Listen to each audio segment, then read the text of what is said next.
मुजफ्फरपुर की गलियों में एक ऐसी प्रेम कहानी जन्मी थी जिसे सुनकर हर कोई कहता था, सच्चा प्यार किसी डर से नहीं डरता। लेकिन वही प्यार कुछ सालों बाद खूनी खेल में बदल गया। सिर्फ 16 साल की उम्र में एक मासूम लड़की अपने जीजा के भाई के इश्क में दीवानी हो गई थी।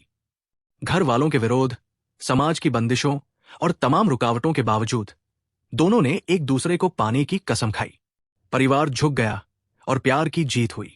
लेकिन शायद किस्मत को यह मंजूर नहीं था।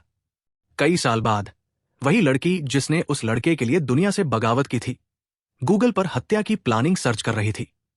वो जानना चाहती थी किस तरह किसी को बिना सबूत छोड़े मारा जा सकता है। आखिर ऐसा क्या हुआ कि जिसने कभी उसके नाम की मेहंदी रचाई थी, उसी के सीने में चाकू उतारा गया। प्यार से नफरत में बदलती इस कहानी के पीछे क्या था? धोखा, जुनून या कोई छिपा हुआ राज? तो चलिए जानते हैं इस दिल दहला देने वाले हत्याकांड की पूरी कहानी विस्तार से इस वीडियो में। नमस्कार मेरे प्यारे भाइयों और बहनों, मैं विवेक कुमार। क्राइम की कहानी के नए एपिसोड में आप सभी लोगों का हार्दिक स्वागत है। कहानी में आगे बढ़ने से पहले कृपया क्राइम की कहानी चैनल को सब्सक्राइब कर बेल आइकन जरूर दबा लें ताकि मेरे हर वीडियो का नोटिफिकेशन आपको मिलता रहे। तो चलिए आज की कहानी शुरू करते हैं। 7 जुलाई 2025 की भोर का वक्त था। घड़ी में करीब 4 बजे का समय हो रहा था। बिहार के मुजफ्फरपुर जिले के माड़ीपुर गांव में हर तरफ सन्नाटा पसरा था। अचानक बिजली चली गई और उसी अंधेरे में सबा फिरदौस की नींद खुल गई। वो नींद से जागते ही बेचैनी महसूस करने लगी। घर में अजीब सी खामोशी थी, ऐसी जो दिल में डर भर दे। सबा फिरदौस ने उठकर सबसे पहले बच्चों के कमरे में झांका, फिर धीरे धीरे अपने पति मुमताज अहमद के कमरे की ओर बढ़ी। दरवाजा आधा खुला था। उसने जैसे ही कमरे में कदम रखा, उसकी आंखें फटी की फटी रह गई। अगले ही पल उसके मुंह से एक दिल दहला देने वाली चीख निकल पड़ी। उसका पति मुमताज फर्श पर औंधे मुंह पड़ा था। उसके आसपास का फर्श खून से लाल हो चुका था। दीवारों और बिस्तर पर खून के छींटे थे। कमरा बुरी तरह अस्त व्यस्त था। कहीं कपड़े बिखरे थे, कहीं टूटी चीजें। ये मंजर देखकर सबा की रूह कांप गई। वो बदहवास होकर बार बार चिल्लाने लगी, किसी ने मेरे पति का खून कर दिया, किसी ने मेरे मुमताज को मार दिया। सबा की चीखों से पूरा मोहल्ला जाग उठा। पड़ोसी दौड़कर घर के बाहर और फिर भीतर आने लगे। बच्चे भी शोर सुनकर नींद से जागे और जब उन्होंने अपने अब्बू को उस हालत में देखा तो रोने लगे। घर का माहौल मातम में बदल गया। सबा ने कांपते हाथों से फोन उठाया और अपने देवर मुश्ताक अहमद को सूचना दी। उसकी टूटी हुई आवाज सुनते ही मुश्ताक बिना देर किए घर पहुंचा। उसने हालात देखकर बाकी परिवार को खबर दी और तुरंत पुलिस को सूचना दी। सुबह सुबह हत्या की सूचना मिलते ही काजी मोहम्मदपुर थाना प्रभारी जयप्रकाश सिंह अपनी टीम के साथ मौके पर पहुंच गए। मुमताज पेट के बल पड़ा था, शरीर लहूलुहान था और आसपास खून फैला था। पुलिस ने कमरे का निरीक्षण किया, हर कोने को बारीकी से देखा। मामला जितना सीधा लग रहा था उतना था नहीं। कुछ तो ऐसा था जो छुपा हुआ था। थोड़ी ही देर में इस घटना की जानकारी मुजफ्फरपुर के एसपी किरण कुमार और डीएसपी सीमा देवी को भी दे दी गई थी। पुलिस ने मौके से साक्ष्य जुटाने शुरू कर दिए थे, लेकिन सबा की सिसकियां अब भी पूरे घर में गूंज रही थी। शुरुआती जांच में ही यह खुलासा हुआ कि हत्यारे पड़ोसी की छत के सहारे मुमताज के मकान के फर्स्ट फ्लोर तक पहुंचे थे। वहां उन्होंने दरवाजे की जाली और ताला काटकर कमरे में घुसपैठ की थी।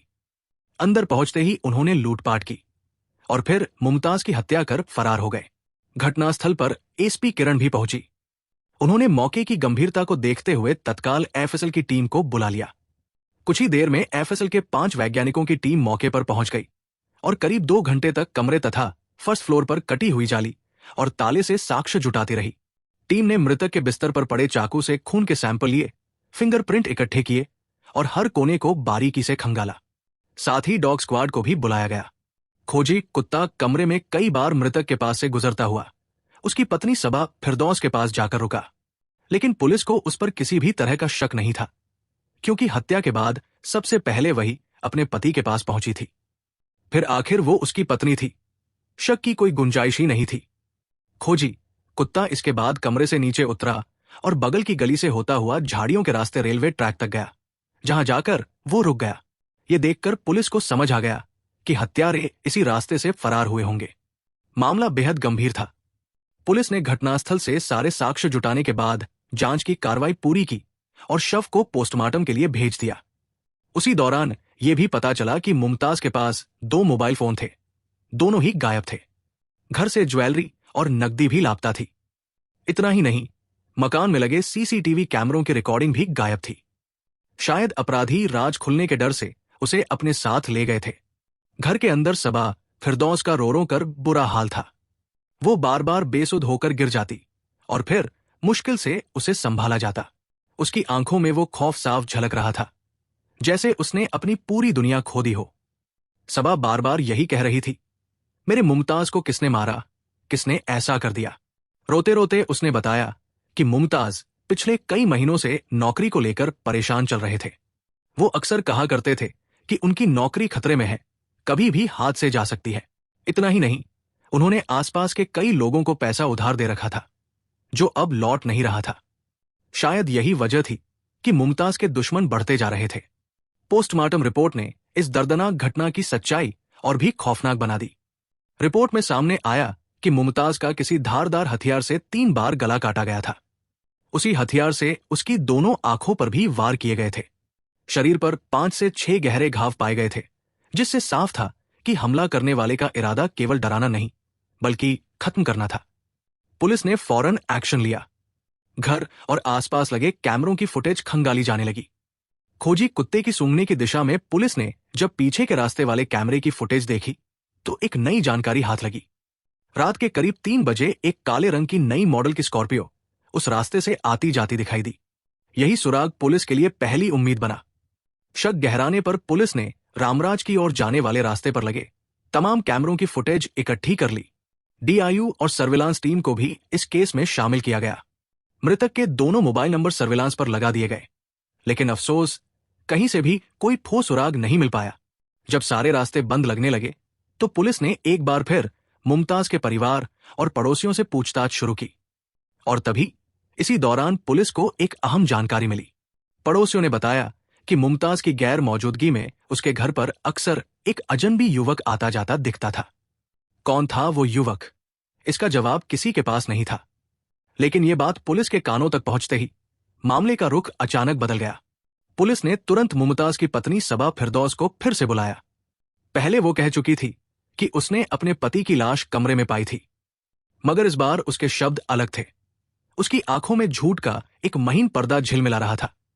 उसने कहा कि जब वो पति के कमरे की ओर गई तो वहां कुछ लोग मुमताज को बेरहमी से पीट रहे थे। उसने उन्हें रोकने की कोशिश की तो उन्होंने चाकू दिखाकर उसे धमका दिया और अपने कब्जे में ले लिया। फिर उसकी आंखों के सामने उन्होंने मुमताज को चाकुओं से गोदकर मौत के घाट उतार दिया। इतना ही नहीं, उसके कहने पर उन्होंने अलमारी खुलवाई, उसमें रखा सारा सामान लूटा और फरार हो गए। पुलिस को यह बयान पहले वाले बयान से बिल्कुल उलट लगा। उन्हें शक था कि सबा किसी अपने को बचाने की कोशिश कर रही है। अब तक जांच का हर धागा उसी की ओर इशारा कर रहा था। फिर भी पुलिस ने जल्दबाजी नहीं की। डीएसपी ने खुद सबा फिरदौस से पूछताछ की, लेकिन सबा अपनी बात पर अड़ी रही। वो बार बार यही दोहराती रही कि उसके पति को बदमाशों नहीं मारा। उसी बीच पुलिस को मुमताज के परिवार वालों से एक और अहम जानकारी मिली। उन्होंने बताया कि मुमताज के साथ उसका छोटा भाई भी रहता था, लेकिन सबा ने उसे घटना से एक दिन पहले ही अपनी रिश्तेदारी में भेज दिया था। जाते समय उसने अपने देवर से कहा था कि वो रात में वहीं रुक जाए। पुलिस ने जब देवर से पूछताछ की तो उसने भी यही बात दोहराई। भाभी ने खुद कहा था कि आज रात वहीं पर रुक जाओ।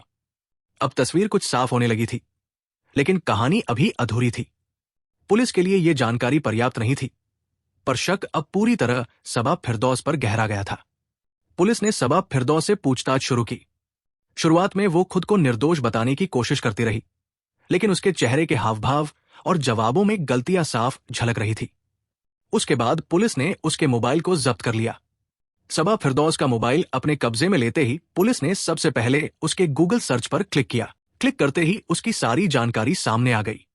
कुछ दिन पहले ही सबा फिरदौस ने गूगल पर सर्च किया था कि हत्या कैसे करनी चाहिए। उस सर्च हिस्ट्री ने सब कुछ साफ कर दिया। सबा फिरदौस ने अपने पति को मौत की नींद सुलाने का तरीका गूगल पर ही सीखा था। जैसे जैसे पुलिस ने गहराई से जांच की, सबूत एक एक कर सामने आने लगे। फिर जब उसे थाने बुलाकर सख्ती से पूछताछ की गई तो सबा का हौसला टूट गया। पुलिस के सवालों की बौछार और सबूतों के भार के आगे वो ज्यादा देर टिक नहीं सकी। आखिरकार उसने सब कुछ कबूल कर लिया। उसने बताया कि वो बचपन से अफसर बनने का सपना देखती थी। उसे लगता था कि मुमताज अहमद से शादी करने के बाद उसका सपना पूरा होगा। लेकिन शादी के बाद उसकी जिंदगी ने ऐसा मोड़ लिया जिसकी उसने कल्पना भी नहीं की थी। मुमताज का किसी और महिला से रिश्ता चल रहा था। वो अब पहले की तरह सबा से प्यार भी नहीं करता था। सबा को डर था कि कहीं मुमताज उस महिला के चक्कर में आकर उसे ही खत्म न कर दे। इसी डर और असुरक्षा ने उसके भीतर नफरत और बदले की आग जला दी। उसने धीरे धीरे प्लान बनाना शुरू किया। गूगल और यूट्यूब पर वो हत्या के तरीकों की खोज करने लगी। वीडियो देखती, नोट्स बनाती और हर दिन नए तरीके सीखती। फिर एक दिन उसने योजना के तहत मुमताज को मौत के घाट उतार दिया। पुलिस पूछताछ में सबा ने रोते हुए अपना जुर्म कबूल किया। उसने कहा कि उसने डर और गुस्से में वो सब कर डाला जो किसी को नहीं करना चाहिए था। लेकिन पुलिस को अब भी एक सवाल परेशान कर रहा था।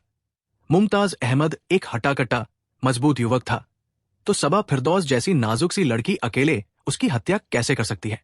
जबकि सबा फिरदौस ने पुलिस को बताया कि उसने पति के गहरी नींद में सोते ही तकिए से उसका मुंह दबाकर हत्या कर दी। दूसरे मुमताज के मकान के ऊपर लगे दरवाजे पर जाली और उसका ताला कटा हुआ मिला था। सबा फिरदौस का मोबाइल तो पुलिस को मिल गया था, लेकिन मुमताज के 2 मोबाइल फोन कहां गायब हो गए थे। मुमताज की गैर मौजूदगी में उसके घर जो शख्स आता जाता था वो कौन था और उससे सबा फिरदौस का क्या रिश्ता था? ये सब जानकारी पुलिस के गले की हड्डी बनी हुई थी। पुलिस पूछताछ और मुमताज के फैमिली वालों की जानकारी के अनुसार इस हत्याकांड का जो खुलासा हुआ वो इस प्रकार था। बिहार के वैशाली जिले के पातेपुर थाना क्षेत्र के डढ़ुआ गांव में मुमताज अहमद का परिवार रहता था। गांव का माहौल सादा और शांत था, लेकिन इसी शांति के बीच एक ऐसी कहानी पनप रही थी जिसने कई जिंदगियां हिला दी। मुमताज अहमद के बड़े भाई मुश्ताक अहमद की शादी सबा फिरदौस की बड़ी बहन से हुई थी। इसी रिश्ते से सबा मुमताज की साली लगती थी। शादी के बाद मुमताज का अपनी भाभी के मायके यानी सबा के घर आना जाना लगा रहता था। शुरू में तो सब कुछ सामान्य था, हंसी मजाक, पारिवारिक मेलजोल, लेकिन धीरे धीरे इन मुलाकातों में एक अनकही नजदीकी घुलने लगी। सबा सिर्फ 16 साल की थी, मासूम उम्र जिसमें सपने ज्यादा और समझ कम होती है। वही मुमताज उम्र में बड़ा और अनुभवी था। दोनों के बीच बातचीत, नजरों का मिलना और फिर चोरी छिपे मिलने का सिलसिला शुरू हुआ। यह रिश्ता जल्द ही एक गुप्त प्रेम कहानी में बदल गया और फिर उस हद तक जा पहुंचा जहां सामाजिक मर्यादाएं धुंधली पड़ जाती है। धीरे धीरे इस रिश्ते की भनक सबा के परिवार वालों को भी लग गई। घर का माहौल तनावपूर्ण हो गया। सबा के परिवार ने तुरंत कड़ा फैसला लिया। उन्होंने सबा के अपनी बहन की ससुराल जाने पर रोक लगा दी। पर मुमताज अहमद मानो दीवाना हो चुका था। उसे न समाज की परवाह थी, न रिश्तों की मर्यादा की। वो अपने भाई की ससुराल जाना नहीं छोड़ा, बल्कि वहां जाकर चोरी छिपे सबा से मिलने के नए तरीके ढूंढने लगा। आंख मिचौली का ये खेल अब जुनून बन चुका था। मुमताज अब अपने परिवार से खुलकर सबा से शादी की बात करने लगा, लेकिन उसके घर वाले इस रिश्ते के सख्त खिलाफ थे। एक तो ये रिश्ता सामाजिक रूप से अस्वीकार्य था और दूसरा सबा की उम्र अभी शादी के काबिल नहीं थी। लेकिन सबा फिरदौस ने अपने जीवन का सबसे बड़ा फैसला लिया था। जब परिवारों ने उनके रिश्ते के बीच दीवार खड़ी करने की कोशिश की तो सबा ने उस दीवार को लांघने का साहस किया और एक दिन वो अपने प्रेमी मुमताज अहमद के साथ घर से निकल पड़ी। मगर किस्मत को कुछ और ही मंजूर था। दोनों एक ही बिरादरी से थे, एक दूसरे से रिश्तेदारी में जुड़े हुए। परिवारों ने जब इस रिश्ते की गहराई समझी तो नाराजगी की जगह समझौता पनपने लगा। आखिरकार 2012 में पूरे समाज की मौजूदगी में सबा और मुमताज एक दूजे के हो गए। शादी के वक्त मुमताज बेरोजगार था। सरकारी नौकरी पाने की ललक उसके हर दिन का हिस्सा थी। उधर सबा, जो पढ़ाई में हमेशा अव्वल रही थी, शादी के बाद भी किताबों से रिश्ता तोड़ने को तैयार नहीं थी। जिंदगी धीरे धीरे पटरी पर आने लगी। 2014 में मुमताज को सरकारी नौकरी मिल गई, पंचायत रोजगार सेवक के पद पर। पहली पोस्टिंग वैशाली के भगवानपुर प्रखंड में हुई। अब जीवन को दिशा मिल चुकी थी। नौकरी लगने के बाद उसने अपने सपनों का एक छोटा सा घर मुजफ्फरपुर के माड़ीपुर में बनाया, मस्जिद के पास, रामराजी रोड पर। वहीं से शुरू हुआ दोनों का नया जीवन। मुमताज की नौकरी लगते ही सबा ने भी अपने भीतर की महत्वाकांक्षा को पंख देना शुरू किया। उसने बीपीएससी और यूपीएससी जैसे कठिन इम्तिहानों में हाथ आजमाया। 2 बार यूपीएससी में बैठी, एक बार बीपीएससी दी, नतीजा चाहे जो रहा हो, पर हौसले कभी कम नहीं हुए। इसी बीच उसने 3 बच्चों को जन्म दिया, 2 बेटियां और 1 बेटा। घर गृहस्थी की जिम्मेदारियां, बच्चों की हंसी और सपनों की धुन, इन सब के बीच सबा का जीवन शांत बहती नदी जैसा लगने लगा था। लेकिन उस नदी के भीतर कहीं गहराई में एक तूफान पल रहा था, एक अफसर बनने का अधूरा सपना। साल दर साल बीतते गए, सब कुछ सामान्य लगता रहा, मगर 2022 आते आते रिश्तों की मिठास में कड़वाहट घुलने लगी। मुमताज की नौकरी ने उसे घर से दूर कर दिया था। वो करीब 2.5 साल से वैशाली के भगवानपुर प्रखंड में पंचायत रोजगार सेवक के पद पर कार्यरत था।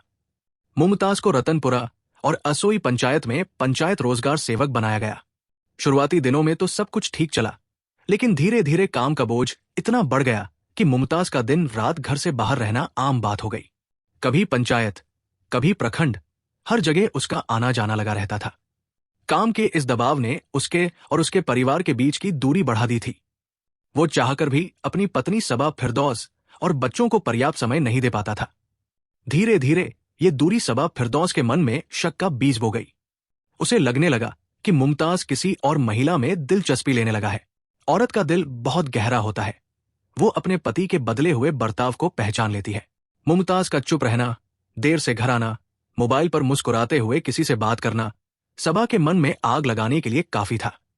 उसे पूरा विश्वास हो गया कि उसके पति का वैशाली के भगवानपुर प्रखंड में काम करने वाली किसी महिला से अवैध संबंध है। मुमताज हमेशा अपने लॉकर की चाबी अपने पास रखता था। कई बार सबा ने प्यार से, कभी नाराज होकर चाबी मांगी, लेकिन मुमताज हर बार टाल जाता। यही बात सबा को और बेचैन करने लगी। उसे लगा कि उसके जेवर अब उस दूसरी औरत की झोली में जा चुके हैं। सबा फिरदौस पढ़ी लिखी थी, समझदार भी, पर शक के अंधेरे में समझदारी अक्सर बेबस हो जाती है। उसने कई बार मुमताज को चोरी छिपे मोबाइल पर बात करते देखा था। अब उसे यकीन हो गया था कि उसका पति किसी और के प्यार में पड़ चुका है। सच जानने की ठान कर उसने एक दिन अपने मोबाइल में मोबाइल ट्रैकर ऐप इंस्टॉल कर लिया, ताकि वो घर बैठे ही अपने पति की हर गतिविधि पर नजर रख सके। मुमताज का काम ऐसा था कि दिन भर उसे तरह तरह के लोगों से मिलना पड़ता था, औरतें, मर्द, अधिकारी, ग्रामीण, सभी से। मगर सबा के मन का तूफान अब रुकने वाला नहीं था। वो मुमताज के घर लौटते ही उस पर सवालों की बौछार कर देती। कहाँ थे, किससे बात कर रहे थे, इतनी देर क्यों लगी? इन बातों से मुमताज के अंदर झुंझलाहट पनपने लगी। वो चाहता था कि उसकी पत्नी उस पर भरोसा करे, लेकिन सबा के शक ने अब रिश्ते की नींव हिला दी थी। धीरे धीरे उनके बीच मतभेद इतने गहरे हो गए कि घर का सुकून खो गया। इन्हीं दिनों सबा फिरदौस अपने एक रिश्तेदार के संपर्क में आ गई। बातों बातों में वो उससे मोबाइल पर बातें करने लगी। धीरे धीरे सबा फिरदौस की जिंदगी में एक अनजाना मोड़ आने लगा था। मुमताज अहमद अक्सर काम के सिलसिले में बाहर रहते थे। पति की गैर मौजूदगी में जब वो बार बार उस रिश्तेदार के घर आने लगा, तो मोहल्ले की निगाहें और बातें भी बढ़ने लगी। सबा के व्यवहार में भी बदलाव दिखने लगा था। अब वो मुमताज से हर बात पर उलझ जाती, बात बात पर झल्ला उठती। मुमताज को एहसास हुआ कि कुछ तो है जो वो जान नहीं पा रहा। उसने कई बार पत्नी से मोबाइल मांगा, मगर सबा हर बार इनकार कर देती। फोन पर पासवर्ड लगा हुआ था और वो उसे कभी किसी के हाथ में नहीं देती थी। मुमताज के मन में शक अब जहर की तरह फैल चुका था। सच्चाई जानने की ठान कर उसने अपने बच्चों से पूछा, जब मैं घर पर नहीं होता कोई आता है क्या? बच्चों ने मासूमियत से जवाब दिया, हाँ अब्बू, एक अंकल आते हैं। ये सुनते ही मुमताज का खून खौल उठा, लेकिन उसने चुप्पी साध ली। गुस्से में कोई कदम उठाने से पहले वो हकीकत देखना चाहता था। उसने घर में सीसीटीवी कैमरे लगवा दिए ताकि हर पल पर नजर रख सके।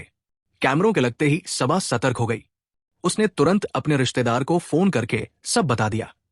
उसके बाद वो व्यक्ति घर आना बंद कर गया, लेकिन मुमताज की बेचैनी कम नहीं हुई। वो हर दिन कैमरे की रिकॉर्डिंग देखता, सबा से सवाल करता, कौन था वो, क्यों आता था? सबा हर बार चुप रह जाती, आंखों में नफरत और होठों पर सन्नाटा लिए। इन झगड़ों ने उनके रिश्ते को पूरी तरह तोड़ दिया था। मुमताज अब शक की आग में जल रहा था और सबा उसी आग में खुद को आजाद करने की सोचने लगी थी।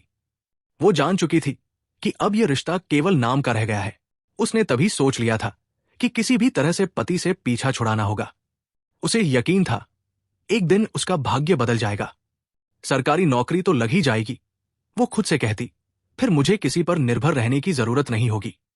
एक दिन जब वो अकेली कमरे में बैठी थी, उसने दीवार पर लगे चार्ट पर मोटे अक्षरों में लिखा, हारना मंजूर है मुझे, पर खेल तो बड़ा ही खेलूंगी। उसके शब्द जैसे उसके भीतर के तूफान का इजहार थे। मुमताज ने भी वो स्लोगन कई बार देखा, लेकिन उसने बस मुस्कुराकर सोचा, बच्चों के लिए लिखा होगा। वो नहीं जानता था कि यही पंक्ति अब एक कहानी की शुरुआत बनने वाली है, उसकी आखिरी कहानी। धीरे धीरे सबा का व्यवहार बदलने लगा। वो खामोश पर भीतर से बेहद सक्रिय थी। उसने क्राइम पेट्रोल थ्रिलर फिल्में देखनी शुरू की। हर एपिसोड उसके दिमाग में एक नई योजना का बीज बोता। रातों में वो मोबाइल पर गूगल और यूट्यूब खंगालती, बिना सबूत हत्या कैसे करें जैसे सवाल सर्च करती। उसने नोटबुक में कई तरीके लिखे, विष, ब्लेड, बिजली का झटका, सबके अपने फायदे और खतरे। मुमताज को कुछ समझ नहीं आता था। वो ड्यूटी से थका हारा लौटता, पर अब घर में न गर्म खाना मिलता, न गर्मजोशी। सबा का चेहरा पत्थर जैसा हो गया था। उस सन्नाटे से भागने के लिए उसने शराब को अपना साथी बना लिया। वो हर रात थका हुआ, टूटा हुआ आदमी बनता जा रहा था, और सबा हर रात थोड़ी और मजबूत, थोड़ी और ठंडी। अब सबा ने अपनी स्क्रिप्ट पूरी कर ली थी। उसने पहले से ही ताले की चाबी खो जाने की कहानी बना ली। फिर वो पड़ोस के मिस्त्री से कटर मंगवाकर ताला कटवा लाई, ताकि बाद में मुमताज की हत्या को बदमाशों का हमला दिखा सके। वो अब किसी फिल्म की नायिका नहीं थी, वो अपनी खुद की थ्रिलर की लेखिका बन चुकी थी। पति की हत्या की पूरी स्क्रिप्ट तैयार करने के बाद फिरदौस ने 7 जुलाई 2025 को उसकी हत्या का दिन फिक्स कर दिया था। 7 जुलाई की रात जब मुमताज अहमद घर लौटा, तो उसके कदमों में शराब की लड़खड़ाहट थी और चेहरे पर वही घमंड जो अक्सर उसके शब्दों में झलकता था। दरवाजा खुलते ही उसने बिना किसी बात के पैक बना लिया और गिलास उठाकर होठों से लगाया। तभी उसका मोबाइल बज उठा। वो फोन उठाकर ऊपर के कमरे में चला गया। काफी देर तक वो किसी से बात करता रहा, धीमी आवाज में, पर उसकी हंसी की खनक नीचे तक सुनाई दे रही थी। सबा का दिल जैसे हर हंसी के साथ चाकू की तरह कटता जा रहा था। जब मुमताज नीचे आया तो सबा ने ठंडी आवाज में पूछा, किसका फोन था जिससे इतनी देर बात कर रहे थे? मुमताज ने उसे घूरते हुए कहा, तुम अपने काम से काम रखो, तुम्हें यह जानने की कोई जरूरत नहीं कि मैं किससे क्या बात करता हूं। सबा के होठ कांपे, पर उसने खुद को संभाला। वो जिद करने लगी कि मोबाइल दिखाओ। मुमताज भड़क उठा। दोनों के बीच झगड़ा बढ़ गया। अंततः गुस्से में मुमताज ने लॉकर की चाबी फेंकते हुए कहा, लो, अब देख लो अपने जेवर। सबा ने थरथराते हाथों से लॉकर खोला, और जैसे ही अंदर झांका, उसकी सांसें जम गई। लॉकर खाली था। उसके सारे जेवर गायब थे। दिल में उठे शक का तूफान अब आंधी बन चुका था। कहां गए मेरे जेवर? उसने चीखते हुए पूछा। मुमताज ने ठंडे लहजे में कहा, मुझे नहीं पता। तुम्हारे जेवर तुम्हें देखने चाहिए, मुझे नहीं। उसकी बेरुखी, उसके शब्द सबा के भीतर बरसों से पल रहे अपमान को आग में बदल चुके थे। उसे यकीन हो गया था कि उसके जेवर उसी औरत के पास है जिससे मुमताज के नाजायज रिश्ते चल रहे थे। बस उसी क्षण सबा ने अपने भीतर का फैसला कर लिया। अब कोई वापसी नहीं थी। रात का खाना बच्चों के साथ सामान्य माहौल में खाया गया। मुमताज अपने कमरे में चला गया और सबा बच्चों के साथ दूसरे कमरे में। बच्चों की सांसें कुछ ही देर में नींद की लय में खो गई, लेकिन सबा की आंखों से नींद कोसों दूर थी। वो बार बार उठकर पति के कमरे की ओर देखती, कभी खिड़की से झांकती, कभी घड़ी की सुइयों को गिनती। कमरे की दीवार पर लगी घड़ी ने धीरे से 12 बजाए। अब वो पल आने वाला था जिसके लिए उसने सब कुछ पहले ही सोच रखा था। रात का सन्नाटा चारों ओर पसरा हुआ था। जब सबा फिरदौस अपने कमरे से दबे पांव निकली, दिन की भागदौड़ और शराब के नशे में डूबा मुमताज अहमद बेसुध होकर सो रहा था। उसकी खर्राटों की आवाज कमरे में गूंज रही थी। रात के ठीक 1:20 पर जब दुनिया नींद में डूबी थी, सबा ने चुपके से सीसीटीवी कैमरों का रिकॉर्डिंग बॉक्स निकाल लिया। उसकी आंखों में एक अजीब सी चमक थी, जैसे कोई गहरा राज छिपा हो। काम पूरा कर वो अपने बच्चों के पास लौटी, उन्हें प्यार से देखा और फिर लाइट गुल होने का इंतजार करने लगी। रात 2:30 बजे जब बिजली गुल हुई, अंधेरा सबा का साथी बन गया। वो अपने कमरे में गई, जहां उसने पहले से तैयार हथौड़ा और चाकू उठाया। उसका दिल जोर जोर से धड़क रहा था, लेकिन कदमों में कोई हिचक नहीं थी। वो मुमताज के कमरे में दाखिल हुई। मुमताज गहरी नींद में था। सबा ने एक पल को उसकी सांसें सुनी और फिर उसके मन का शैतान जाग उठा। तेजी से उसने तकिए से मुमताज का मुंह दबाया। दूसरे हाथ से हथौड़ा उठाकर उसने मुमताज के सिर पर ताबड़तोड़ वार किए। खून की धार बह निकली और मुमताज की चीख तकिए में दबकर रह गई। लेकिन मुमताज का शरीर तगड़ा था। वो दर्द से तड़पता हुआ बिस्तर से उठ खड़ा हुआ। अपनी आंखों में हैरानी और गुस्सा लिए सबा की ओर बढ़ा। सबा के चेहरे पर डर की लकीर उभरी, लेकिन उसने फुर्ती से चाकू उठाया और मुमताज पर एक के बाद एक वार किए। खून के छींटे दीवारों पर बिखर गए। मुमताज जिंदगी और मौत की जंग हारता हुआ फर्श पर ढेर हो गया। सबा ने रुका नहीं। उसने चाकू से मुमताज का गला रेत दिया और फिर उसकी आंखों पर कई वार किए, जैसे कोई पुराना हिसाब चुकता कर रही हो। कुछ देर तड़पने के बाद मुमताज की सांसें थम गई। कमरे में सन्नाटा पसर गया। केवल खून की गंध हवा में तैर रही थी। सबा ने एक बार फिर अपने बच्चों को देखा। तीनों गहरी नींद में थे। उसने मुमताज के दोनों फोन और डीवीआर उठाए और छत पर पहुंची। रात का अंधेरा उसका आड़ बन गया। उसने पड़ोसियों की छत पार की और मुमताज के फोन और डीवीआर को जंगल में फेंक दिया। फिर उसने अपने मकान की मुमटी पर लगे लोहे के दरवाजे की जाली को चाकू से काटा और पहले से कटे ताले को लगा दिया। उसका दिमाग तेजी से चल रहा था। यह हत्याकांड अब लूट का रूप ले चुका था। सब कुछ वैसा ही हुआ जैसा उसने सोचा था। इस पूरी घटना को अंजाम देने के बाद सबा फिरदौस ने अपने पहने कपड़े चेंज किए। अलमारी का सामान उसने कमरे में इधर उधर बिखेर दिया। उसके बाद वो अपने बच्चों के पास जाकर सो गई।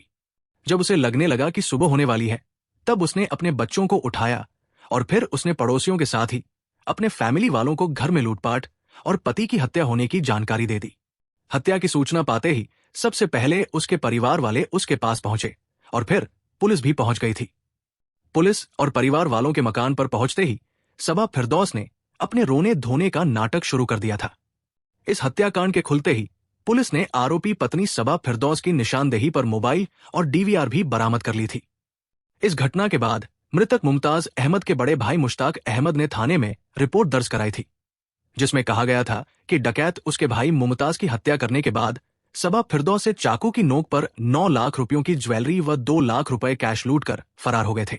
सबा फिरदौस ने पति की हत्या करने से पहले ही चाकू पर अपने पति का ही रूमाल लपेट दिया था, ताकि पुलिस कार्रवाई के दौरान उसके अंगुलियों के निशान उस चाकू पर न आने पाए। सबा फिरदौस ने पति की हत्या स्वयं ही करना स्वीकार की थी, लेकिन ये बात किसी के भी गले नहीं उतर पा रही थी। सभी का मानना था कि इस हत्याकांड में उसकी सहायता करने वाला जरूर कोई रहा होगा।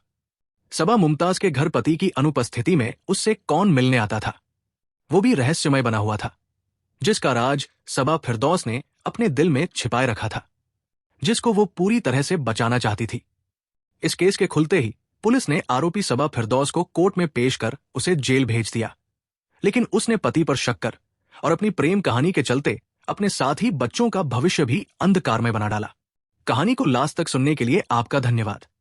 इस कहानी के बारे में अपनी राय कमेंट करके जरूर बताइएगा और ऐसी ही अपराध की सच्ची कहानियों के लिए हमारे चैनल क्राइम की कहानी को सब्सक्राइब कर लीजिए। कहानी को लाइक और शेयर जरूर करें। धन्यवाद।